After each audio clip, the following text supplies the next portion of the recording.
Welcome to Milton and King's On the Wall podcast, where we engage in conversations with artists, designers, and more. In this episode, we speak with interior designer Brittany Zimmerman from Bleu Bee Designs. If you enjoyed this conversation, please take a moment to subscribe and leave us a rating and review. Hey, Brittany, how are you? I'm good. How are you?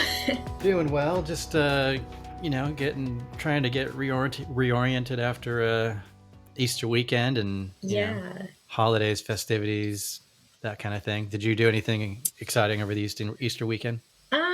Well, the tulips have finally bloomed up here in Washington. So we actually, we headed out. We live about 30 minutes from Mount Vernon, where like all the tulips are. So we headed out there yesterday, and I think the fields, they're about at like 40 or 50% bloomed right now. So just did that, and Easter church service and a little brunch. And holidays are different when you live that far from family. So because you're not originally from Washington, right? No, you're from the East Coast. I'm from Florida, so we're really far from home. Yeah. So is that where all your extended family still is? Yeah, they're all in Florida. Yep.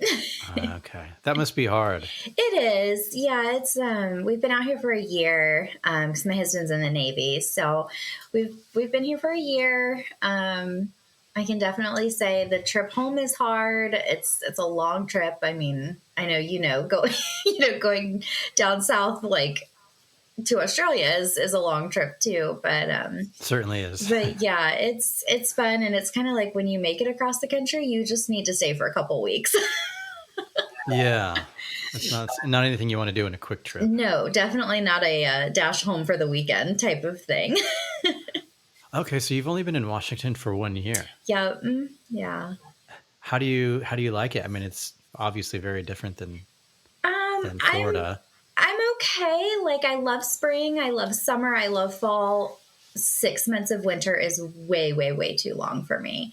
Is that what you feel like you get up there? Yeah, it's pretty much been winter since October.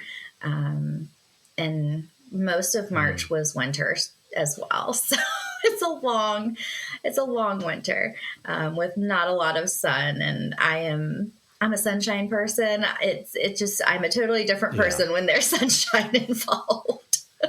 Right. Well, are you like near Seattle, or so we are 2 hours north of Seattle. We're up in Anacortes in the San Juan Islands.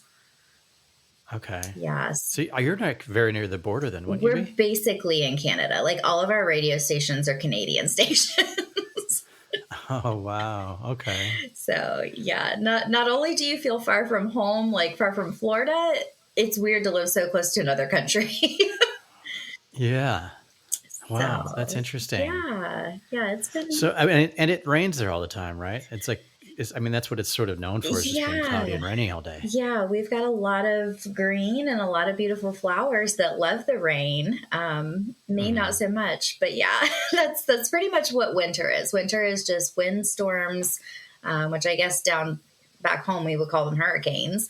But yeah, they have like mini hurricanes and a lot of rain, and every once in a while it snows.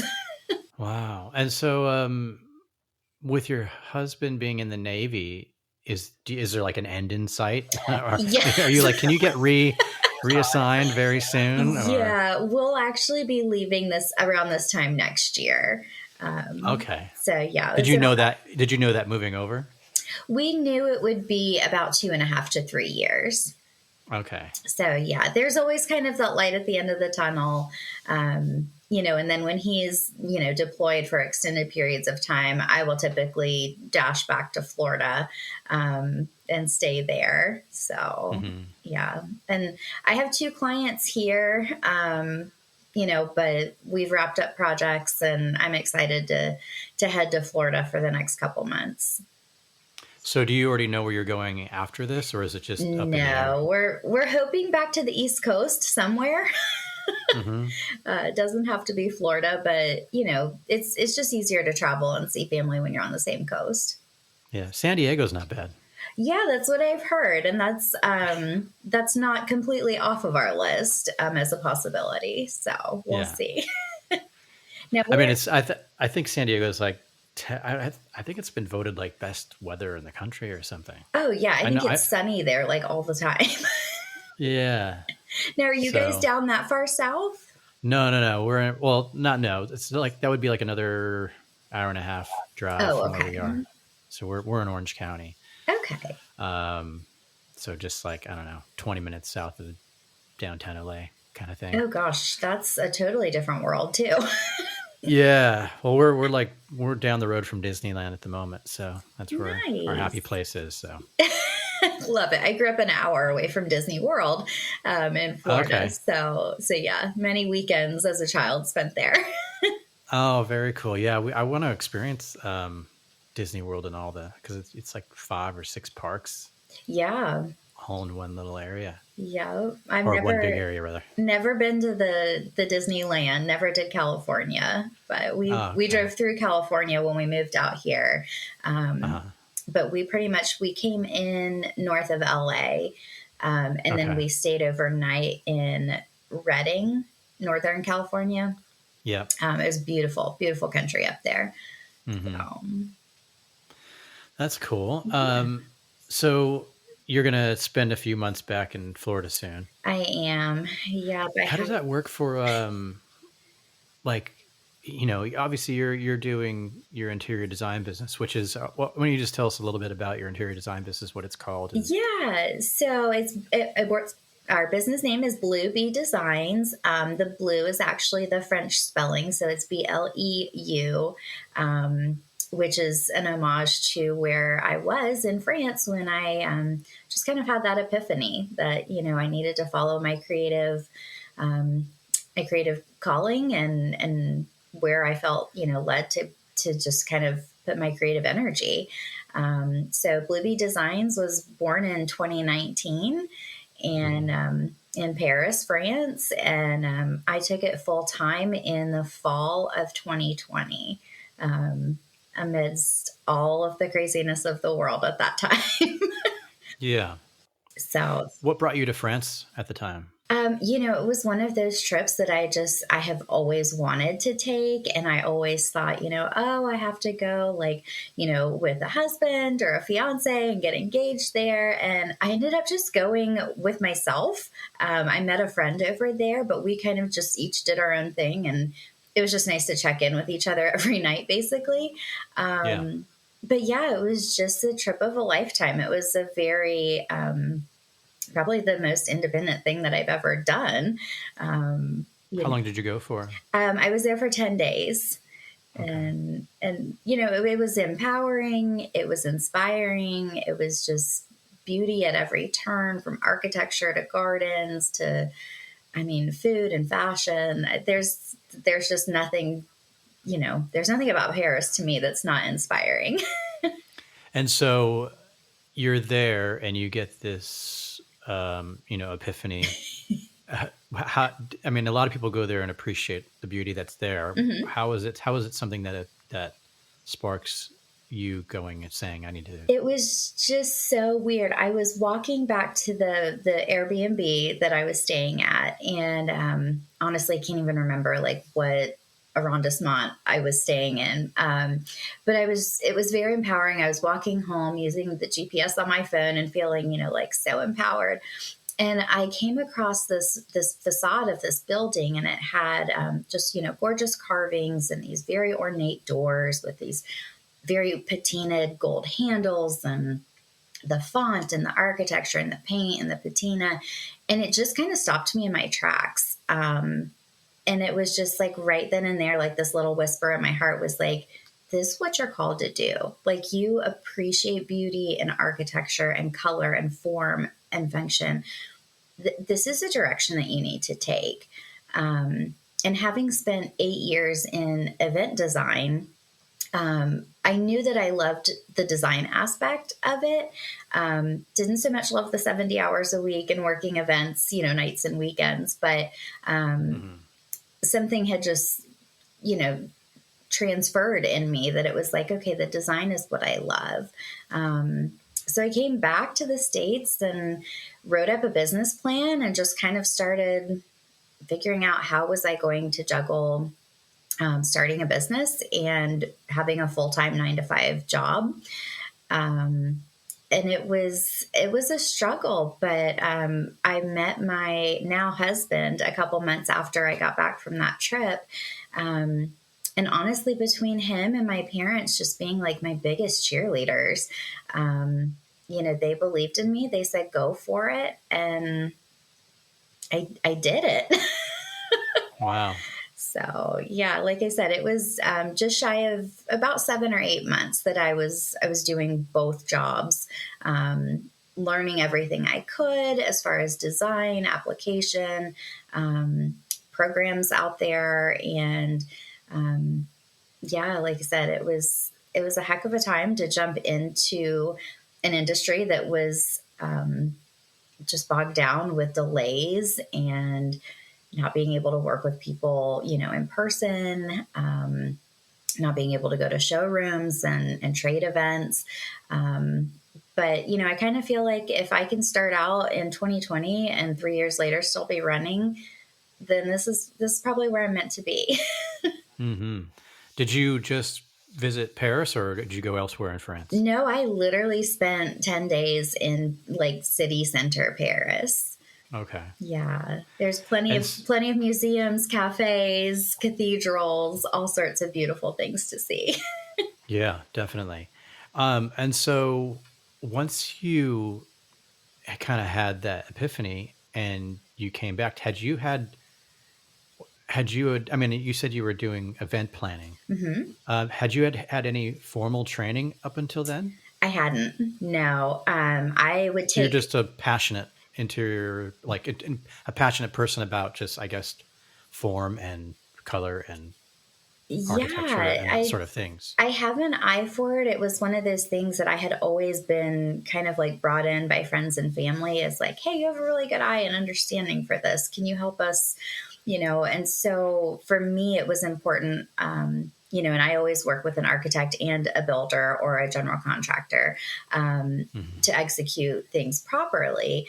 But it was really important for me to then jump into the educating of myself in, standards and practices, and to learn really the history behind design.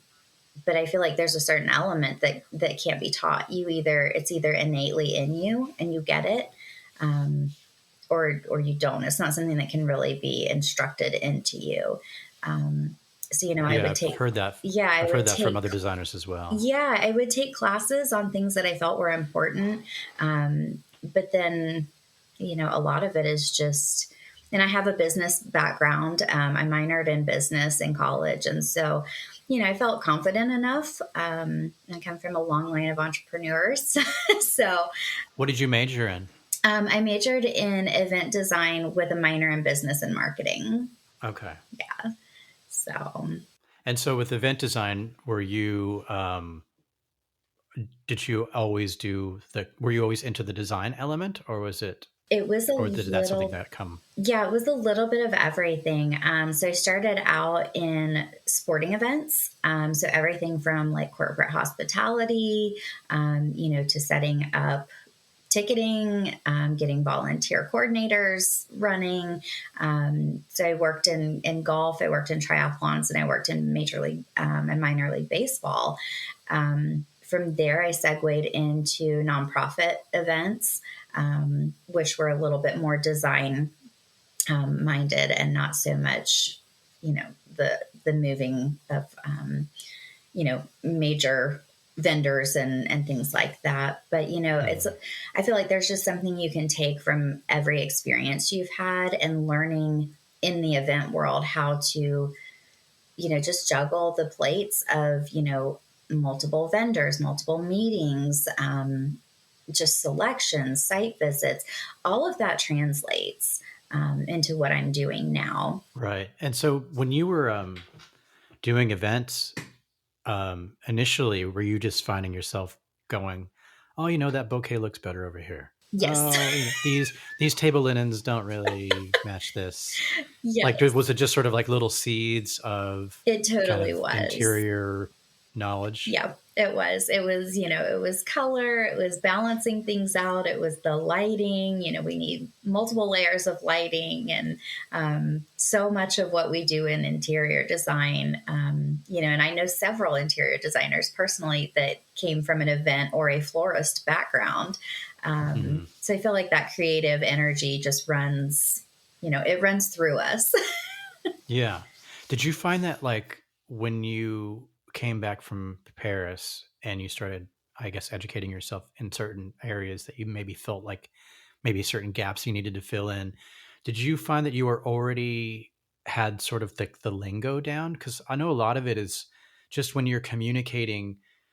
I suppose if you didn't have like an educational background in interiors or design, you might kind of know things without actually knowing the terminology. Hmm.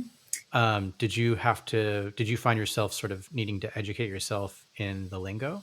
Not really. I think the biggest thing that I have had to, be educated in is more construction documents, the building and the architectural side of things. But as far as the interiors, types of materials, types of wallpaper, styles of furniture, eras and periods of furniture, that is all something that I've consumed honestly since I was about 10 or 11 years old.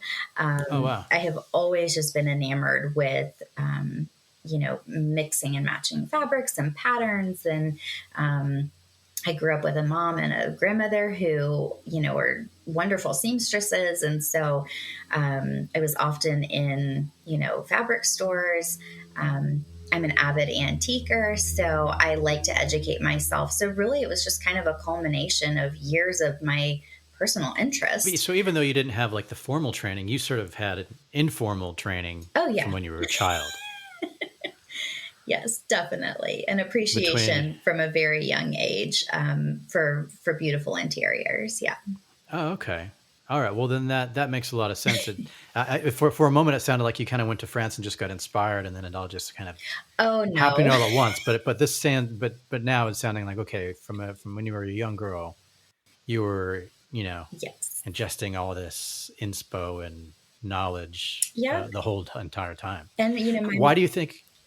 Go ahead. I was going to say, my mom was always great. She would always let me, I got to choose wallpaper and furniture and bedding and lighting for my own room. And I got to redo our shared bathroom with my sister. And then I got to change the vignettes around the living room, and I would work on tablescapes in the dining room for holidays. So, my mom absolutely nurtured that creativeness in me.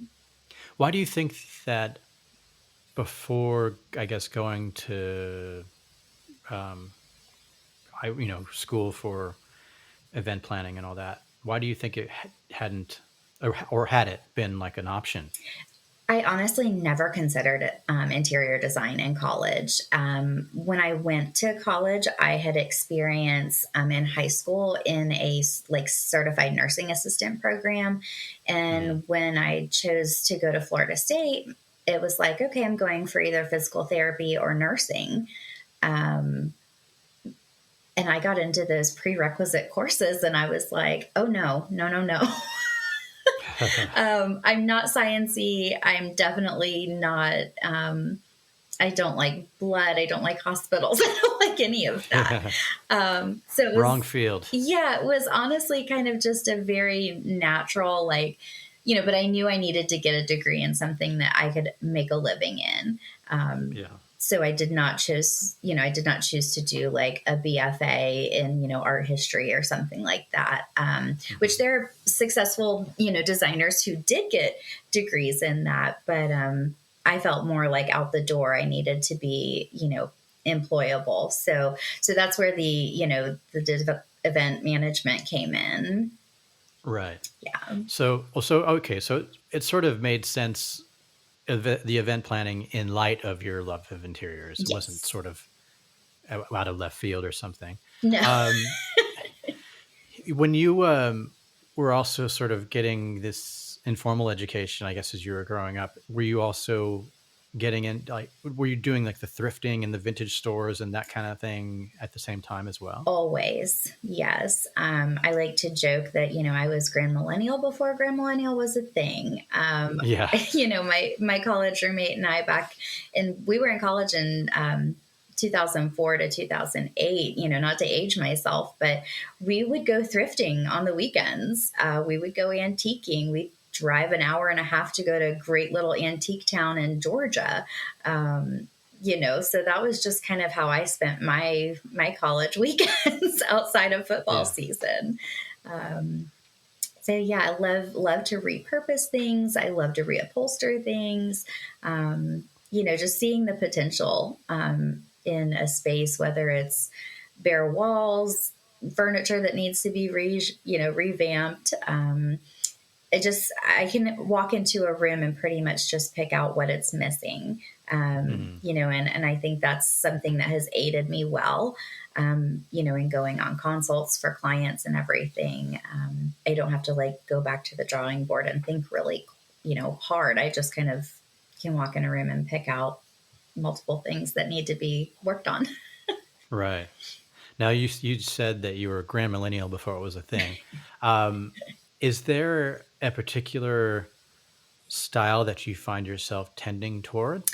I am a fresh traditional kind of girl. So traditional furniture, French, Italian, and English, from about the 1800s, 1900s styles, and then put a fun fabric on it, pop a contrasting fabric and pattern pillow. I love all the traditional elements, architecturally speaking, large baseboards, crown molding, wainscoting, but then making it fun, putting an unexpected pop of whimsy in there, be it through wallpaper, a statement piece of art that starts a conversation, all the way down to the little details, the little vignettes that you make. I think they should all be meaningful to you. And I think that's the root of the traditional home, is that things have a story and things have a personal connection to you. Do you feel like you've always sort of geared towards that, or is that something that's developed over time? Always.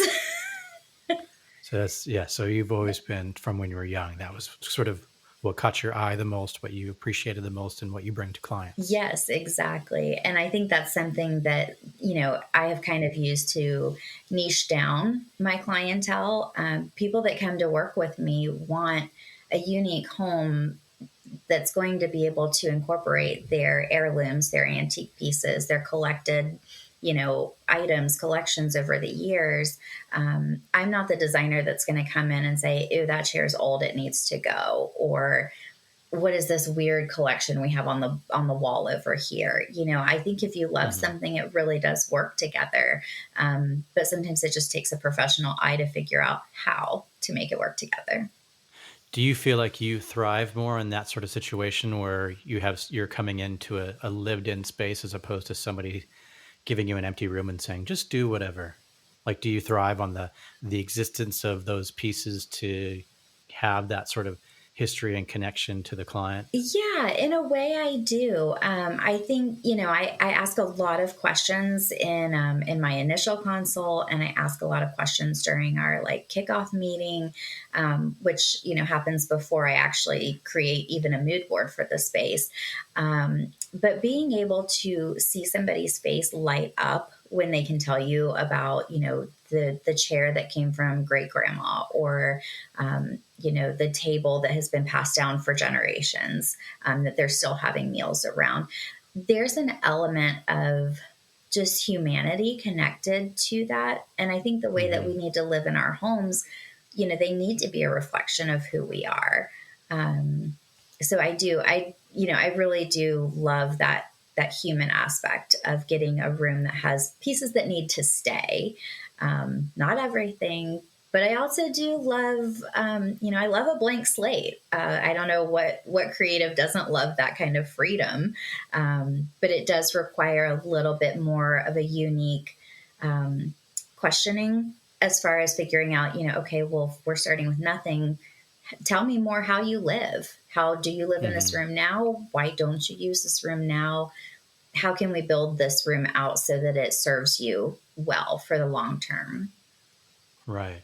Yeah, because I mean, I would think it would be hard, especially when you want to have that personal connection, to do that in a place that has a clean slate. You'd almost need to bring a piece in, or bring something in that gives it that sort of personal touch. That thing that's something that resonates with the client.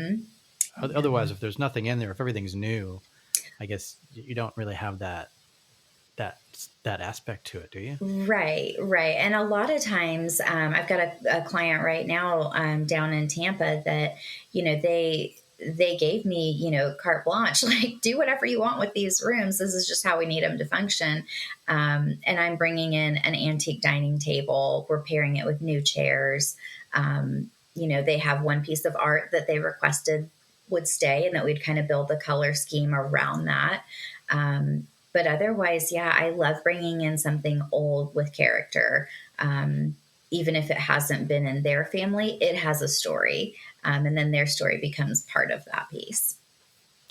When you kind of seek things out in sort of like vintage markets and antique pieces and things like that, do you ever take the client shopping with you, or is it always something that you go and then you bring them pieces? I'm open to both. I have been very blessed to have clients who absolutely trust me, and that's one of the things that I ask very early on. I say, hey, listen, I go to antique stores, I go on these antique adventures. I have several antique stores that only sell to designers that I work with, and I say, how open are you to me being on site and saying, hey, I've just found this amazing, pedestal dining table that would be perfect for your space. And knowing that I've gone in and I've known the measurements that we need to have. And I know if there's an existing rug, I know it's all proportionally going to fit. It's not a off the cuff decision, but it may come across that way to the client initially. They get a phone call, we FaceTime in the space, and I say, here's this piece. I am so blessed with clients who say, if you think it's going to go, we trust you, and is purchased on the spot. And that's something Mm-hmm. that I've had to educate my clients on, that if you want an antique piece, there has to be a level of trust that you have in me to buy something sight unseen to put in your home. Mm-hmm. Yeah. Do you find that when you're, obviously you've had to move from Florida, and now you're in Washington State, Mm-hmm. having, I guess you have to get used to where those resources are, right? Because Yes. if you grew up in a place, all the spots, whereas when you go to a completely new state and you've only been there for a year, I imagine it would be, is it frustrating, or is it just a challenge that you're ready to dive into? Because I imagine the challenge of it would be exciting too, because you'd be like, oh, I found this, I found that, I found Yeah. this. There's definitely an excitement to it. And it is challenging. Having moved, this is actually my first military move. My husband was blessed enough to stay in Florida for the first 10 years of his career, actually, Mm-hmm. which is kind of unheard of. But so ahead of moving out here, we knew well in advance. So I started looking primarily for vendors, so wallpaper installers, cabinetry, millworkers, tile shops, upholstery shops. That has been probably the most challenging, and continues to be the most challenging when I have clients in a new area, because we do travel. So I've got clients throughout the Southeast and the Midwest as well. So Mm-hmm. I do have a great resource of, several other designers and networking groups, that we can kind of say, hey, does anybody have a drapery workroom in this city? But yeah, I start probably 3 to 6 months out, honestly, vetting vendors, looking for people in that area. And then I really try to give them a project to do for my own personal home, so I can actually speak to the quality of their work. So that's how you vet them. If at all possible, that's what I do, and I don't go in saying, I'm a designer and I need to see your quality of your work. No, I need a pleated tablecloth made. here's the fabric. Let's see, how it works. And I would be able to speak for everything from the communication with that vendor to the pricing to the quality of their workmanship. That's really smart. I was just speaking to another designer, and she was telling me how that was one of the biggest challenges, is basically sort of building your team. It is. Because there's good and bad, people in every industry. Mm-hmm. And once you find like those good people, you want to kind of keep them close and keep that tight team. So you have, your cabinet maker, you've got your wallpaper installer, you've got, these different people in your team that you can rely on because they are reliable and do good work. Exactly. And I'll tell you, I've got a spreadsheet organized by city and state with each of my subs that I've worked with. So I do reference that quite often, and I love being able to add to that when we have a project in a new city or state. Do you put notes on it? Like, oh yeah, was late, or I absolutely do. And I'm very much a designer who stays in their lane. I think we all have our expertise. And so I'm not going to go in and tell my cabinet maker how to do things. I should know enough to know what is a quality, what things might be an issue. And I will certainly broach those on behalf of my client and what they're paying for. But at the end of the day, I stay in my lane. I expect them to stay in their lane. And if we all do our best work, then the client benefits at the end. Right. But all that to say too, I run back to the Southeast a lot when it comes to sourcing, especially do you stuff that's in Washington? You're like, I'm going to go to my Florida, so-and-so. Yeah, it's mostly North Carolina, South Carolina, Georgia, and Virginia, especially the antiques that I source. I have several vendors there that, I can reach out to at any time and say, hey, I'm looking for this, or do you have a rug for that? So, I'm grateful to have those sources too. Because I will say you find totally different antique and vintage items wherever you are throughout the country. And what I find out here in Washington is my client style out here, but is not something that most of my clients back home throughout the Southeast would want in their homes. That's interesting. So well, here's a question for you, because you've moved to the, like, geographically the total opposite, right? Yes. So you're down in Florida to northwest. What do you find are the big differences? Like, I'm just curious, because you were just saying even the styles that your clients want seem to be different. So what are the big differences you've noticed? Like, not only in just what your client, I mean, I'm curious to know actually the differences in what you find the clientele wanting. Yeah. But just also just in everything, like, just, I don't know, even the vendors you work with. Like, I find this stuff fascinating. So I find it fascinating as well. And fascinating is a really positive term to put on that. You could say interesting, I suppose. Interesting, challenging. It required me to come out here with a more open mind, knowing that aesthetically, people in the Pacific Northwest are more drawn to, muted earth tone colors.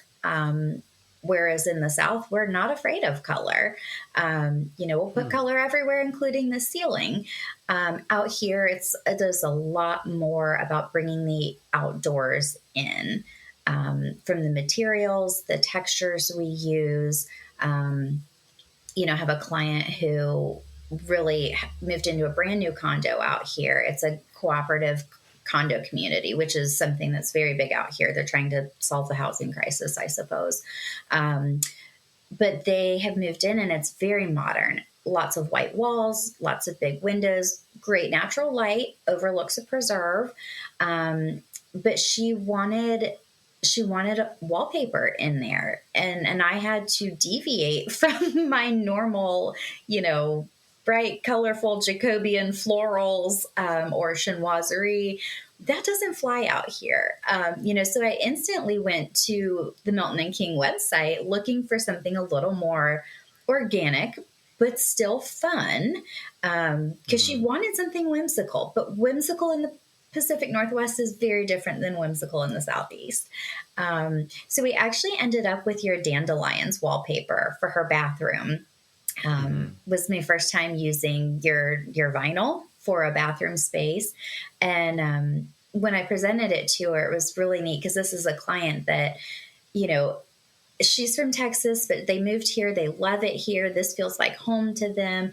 And she's got a lot of sentimental pieces in her home. And she says, you know, this wallpaper reminds me of when I was a child and I used to make wishes on dandelions. And she's like, that's the kind of like whimsy and joy that I wanted in my house. That's sweet. And I thought, well, how neat, you know, and we've since then put in, you know, some like taupe grass cloth on all the other walls in her condo because it needed to be warmed up, but it didn't need to be competing with the outdoors. So I would say just, you know, overall, the styles are very arts and crafts movement, a lot of stickly furniture, a lot of very much more modern architecture. Windows are a big thing out here, kind of odd to me. They don't really do window treatments. They're happy with these like very minimalistic electric shades up and down. And why would I want to put curtains on the side of my windows? That's a waste. That's totally foreign to me. You know, in the Southeast, we dress every window, even the bathroom window. Yeah. So now, what do you attribute that to? Just curious, like if you have a theory. You know, I think out here the climate is so beautiful. The landscape is so diverse and so beautiful that people really they would rather spend their time and their money outside. Everybody here either has a camper, has an RV, has a boat. That's what they do out here. They spend a majority of their time and their money on the outdoors. And so, you know, I met with a designer who's out here, and she even has said, like, you know, before COVID, interior design really wasn't a thing out here. It wasn't until these people were like kept in their homes for months on end that they even thought about, maybe I should do something to my home. So lots of new builds, but also lots of older homes from the 70s, 80s that really haven't been touched on the inside because that's just not something that they typically put a priority on out here. So is that to say that you think people sort of in the Southeast spend more time indoors? Well, if you've spent any time in the Southeast, you know that at least 6 months out of the year, it's hot and humid and miserable. So to that, I say yes. I think also just our lifestyle, you know, in the Southeast, we entertain. We are by nature hostesses. And that's not to say that people out here don't host, but I think it's a different mindset, you know, from what I grew up with. So, you know, we're used to having people over and entertaining and setting a table, and you want your home to be finished in every aspect. And, you know, out here, entertaining, maybe we're going to go to the lake for the weekend and put our food out on a picnic table, you know, and either way, you're still gathering, you know, and there's still a sense of community. It just looks different. Yeah. I do find that, I mean, it's fascinating is the right word for me, because I think that's really, I don't know, really cool. That the difference is, and you know, being able to appreciate both. Yeah, definitely. It's really, really neat. I noticed that I was looking on your website, and I didn't realize that. So you do also, as in addition to, you know, design work, is it right that you also do custom fabric? So I don't design fabric, but I do a lot of custom pieces. So I have my own private label workroom. Okay. And so basically you know, I can work with any fabric pretty much, and you can dream it if I can sketch it, and my workroom can make it happen. So my clients back in Florida and Georgia and North Carolina, they love having custom pieces. So we've got a lot of really neat projects that are actually being photographed this summer down in Florida that will have a lot of custom drapery, custom bedding, things like that. Little touches. How long have you been offering that? That's just been within this past year, honestly. Okay. Yeah, I had a great workroom in Jacksonville, and the owner, as she says, I've aged out. She retired, and sadly didn't have somebody who really was interested, that wanted to take over the business. So it was a bit of a groundwork on my end to find somebody who could take these custom creations that I draw up with these fabrics that I find and make it a reality. Huh. Yeah. And so is that something that's like you put that on offer with all of your clients? Like, yeah, there is this option? Yep, absolutely. Absolutely. And I find fabrics from all over the place, from different vendors, even sometimes at an antique store, some vintage fabric. So yeah, I feel like I can sketch up a little pillow or a valance or, a bed scarf and some coordinating Euro shams, and then they know that like they're truly getting a bespoke service at that point. I'm not just going online and saying, oh yeah, buy this from this vendor. You could find it in anybody else's home. Yeah. Yeah. I noticed you have something on your site that you titled Design in a Day. Yes, such a fun service. It's fun for everybody involved, mostly because it takes the decision fatigue off of my client. And what I do, it's a 6-hour day, and I set up appointments.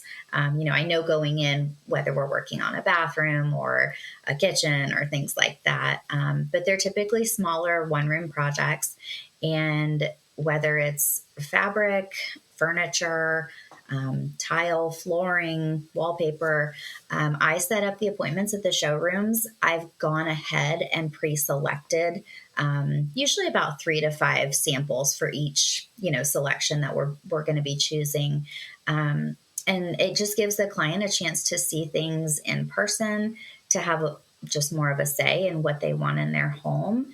And at the end of the day, I'm able to turn over and say, okay, here's everything that you need to order. And then most of the time they will take that to, their general contractor, or whatever subs they're working with. And they'll say, okay, here's the tile, go measure for it. This is the install pattern. So they basically get the designer selection, and my expertise. Like, I'm not going to pick out tile for a floor that's, super shiny and very large with minimal grout lines, so I'm coming in with my expertise. But they're paying a premium to have one day with me to pick everything out. And for those people who don't like the roller coaster of the design process, or who just need something a little bit faster, it's a great, efficient way to work with a designer. Yeah, I think it's really cool. It's a great idea for someone who just, like you said, doesn't want to have something that's too involved or extend over a long period of time, but they want to get your eye. Yeah, exactly.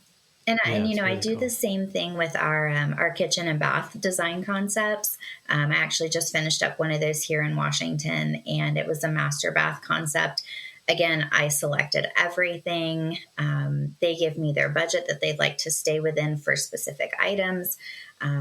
We do the presentation. I have the general contractor there at the presentation as well with the clients. He gets, all of the quotes with all of the contacts of who he needs to contact to order.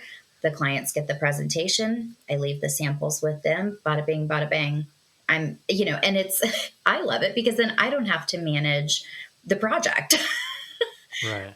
So it's kind of a win-win for everybody. They pay a fraction of the price if we were to work together, on a 6-month renovation for their master bath. And they loved it. It was just so neat. The wife said, oh my gosh, because I presented a wet room concept because they're aging in place in this home. And, she says, I just love the idea of a wet room. My husband just wasn't on board when I presented it to him. But, I came in with, hey, here are the reasons why, if you're aging in place, a wet room's a great idea for your family, for the couple. And, so it was neat. And he ended up really loving the wet room concept as well. So I feel like it was a win-win. Everybody was happy. Yeah. So That's so good. yeah. I noticed on your website that part of under the section where you say our philosophy, Mhm. you put an emphasis on U.S. made products. Can you speak to that a bit? Yes. I think it's becoming a really hot topic. It started off in the fashion industry with the whole fast fashion, just the amount of waste that we're putting out into landfills. And, as an antique lover, I focus on, the fact that an antique is giving something a second life, minimizing waste and cutting down on, new furniture that you're just going to throw away in 3 to 5 years. I'm big on sustainability. And I think that by choosing American made, not only are we keeping jobs here in our country, we are encouraging, artisans to learn a skill that's going to serve them well for life. We're cutting down on shipping costs, so our clients benefit there. We're getting better quality than we would from most overseas vendors. Again, a good investment for our clients. So I just think it's a win-win for everybody. I'm an avid High Point, North Carolina market visitor. Getting to know those furniture companies that are generations long, of family owned, and the quality. There's certain makers of furniture that if you purchase, you'll be able to pass down that sofa and it can be recovered 5-6 times, over 20 or 30 years, because it was quality made. So like I said, it benefits everybody, the environment, our pocketbooks, everything. Everybody benefits from keeping it really local. Yeah. Have you ever been in a project where there was a piece or something that you really wanted, but you turned it down because it wasn't made in the USA? Yeah, I mean, we still, we don't exclusively source from USA vendors. I just put a priority on that. And that's a discussion that my clients and I have, in the discovery call, is kind of like, where do you prefer your investment to be? And if there are accessories that they're okay with, from Amazon or from Target or Crate and Barrel, wherever, that are coming from overseas, that's fine. But I feel like it is my responsibility as a designer to at least educate my clients, on where things come from and what the quality is. And, to me, it's part of being transparent, in business practices. So I'll say, okay, well, if you want that sofa from Wayfair, just know that in less than 7 years, probably you'll need to replace it. So, like I said, I'm an educated designer, and I feel like it's my duty, to spend my clients' money wisely. Right. That's really good because it's funny. I mean, it seems obvious when you say it, but that thought didn't actually cross my mind when you mentioned, because in my mind I think, U.S. made, supporting U.S. businesses, getting stuff locally, all that stuff. Mm-hmm. But it didn't actually cross my mind that you are actually encouraging people to learn a craft. Absolutely. It trickles down to that at some point, because obviously if the businesses do really well, people are going to see that as a viable trade or Yeah. skill, and you are, indirectly essentially encouraging, people to take up those skills and trades. Yep. And really, in the last 5 to 6 years, the designers have been the ones, who are really telling the furniture and the accessories and, the manufacturing, this is what we want. So the more educated that us as designers can be, the better that we can influence the products that we have to choose from for our clients. Very cool.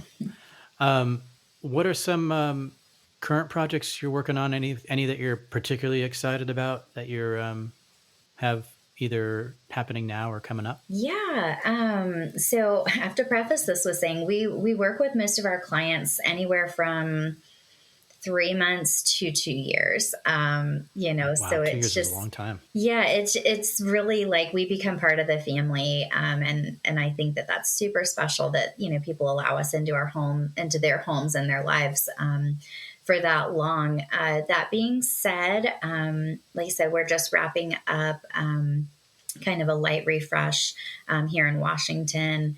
That master bath concept starts in a month. I'm excited to get progress photos while I'm in Florida, and then we'll photograph that when we get back. And then down in Florida, I've got, a really great young family who purchased a ranch home and added on a couple thousand square feet to make it work for their new family. So we've got that wrapping up. We'll be shooting that in June. And then let's see, we've got another whole home down in Tampa. Again, young families. I work with a lot of young families, a lot of dual working parents, with, smaller kids. They're too busy to do it all themselves. Right. So they really bring us in. But doing a master refresh, for that family, they've lived in this house, and to quote the wife, she says, we've had all these gray walls for the last 5 years that we've lived here, and this just isn't us, and we want our home to reflect who we are. So that one's been very fun because stylistically, we're very much on the same page, what I would do in my own personal home. So it's kind of been extra invigorating to get to make those selections for them. They love makes it a little bit easier, doesn't it? Yeah, they love color. They're on the coast. We get to have a lot of fun. We've got a kids' loft space that we're doing, as well as their whole downstairs. So, and then we've got, an addition happening in Jacksonville. We've got 3 new projects starting there when we get down in Florida. One is going to be mostly reupholstery, new drapes, new lighting, and some antique pieces. So, everything's a little bit different, and, no day is the same in my world. So I really thrive on that. It sounds like a lot of fun, and it sounds like you're very busy. I am busy. But it's not to glorify busyness, but it's a great thing to be busy. I feel very blessed. Yeah. Now, somebody if wants to make you a little bit more busy by getting a consultation or engaging in your services, where do they go and what do they do? Yeah, so if you head to our website, which is Bleu, BLEU, BEE, designs.me, M-E, bluebeedesigns.me is our website. You can head over to the Contact Us tab, and there's a great little intake form there. It gives us a little bit about the space you're looking to work on. If you have any preliminary investment, numbers that you'd like to work with. And then we reach out after that and get you scheduled for, we do a 20-minute coffee and chat. So it's more me listening, asking a few guiding questions, but it's a great way for me to get to know a little bit more about my prospective clients and what they're looking for. And like I said, to make sure we're a good fit, because we might be working together for 2 years. Yeah. Do you find that those 2-year ones, are those like usually like new builds and things like that? New builds or, whole home renovations and additions, definitely. Yeah. Yeah. Wow. What a project. It's great. The one in Tampa that they bought and they added on, it is going to look like an entirely different home. And that couple loves color. They love bold choices. They encouraged me to push my own creative envelope when I was designing for them. So that's a project I cannot wait to share. Amazing. Well, we can't wait to see it. Yeah. Brittany, And you'll thank see, you so much. You'll see your black and white striped, wallpaper in there, as well as, what is it? Palm shadows mural. The shadow palms. Yeah. Shadow palm. There you go. So we've got some stripe on the wall, or on the ceiling, and then we've got shadow palm in their dining room. So we've got some beautiful touches in there from Milton and King. Amazing. Can't wait to see it. Yeah. When do you think that'll be photographed? How long are we looking? We're photographing that at the end of June. Okay. Yeah. That'll be a fun one. Nice. Well, Brittany, thank you so much for your time today. Thank you so much for having me. This was so much fun. Yeah, it was fun talking to you. Hopefully we can touch base soon. Are you getting involved in any one-room challenges or anything like that? Are you doing ORC this time? I did ORC last fall, which is actually how we connected. We added that beautiful mural paper to some panels in our master. I wanted to do this spring, but with heading to Florida, client projects have to take precedence. Of course. So maybe in the fall, depends what the dates are. But, when we move next year, I'll have a whole new reason to do another one-room challenge. Very cool. All right. Well, hit me up if that's the case. Oh, I for sure will. You know how to reach me. All right. Well, thank you so much, Brittany. Thanks again for jumping on this podcast with me. And you have a wonderful day and rest of your week. All right. You too, Chris. Thanks again.